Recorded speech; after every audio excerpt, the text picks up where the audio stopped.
একটা গোষ্ঠী দেশটাকে ওলটপালট করে লুটেপুটে খাওয়ার চেষ্টা করছে বলে মন্তব্য করেছেন বিএনপির স্থায়ী কমিটির সদস্য মির্জা আব্বাস। এ সময় যারা বাংলাদেশকে চায়নি তারা কিভাবে দেশের শাসনভার চায় বলেও প্রশ্ন তোলেন তিনি। মঙ্গলবার সকালে রাজধানীর আনন্দ ভবন কমিউনিটি সেন্টারে বিএনপি নেতা সাদেক হোসেন খোকার মৃত্যুবার্ষিকীর দোয়া মাহফিলে এই মন্তব্য করেন তিনি।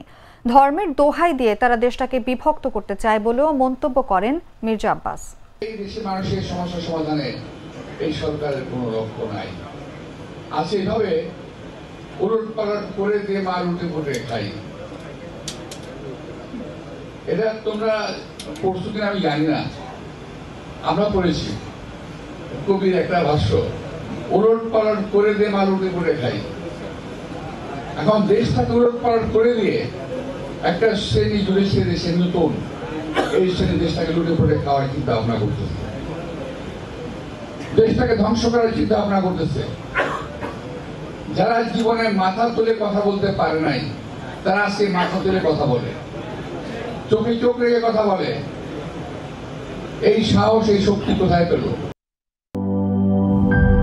লাল সবুজের দেশে নতুন রঙের বেশে ঘরে বাহিরে সাজানো বলকে রেইনবো রেইনবো রেইনবো পেইন্টস রে সাশ্রয়ী দামে দেয়াল রাঙায় রেইনবো সবার রং সবার ঘরে ঘরে Rainbow Paints, the color of joy.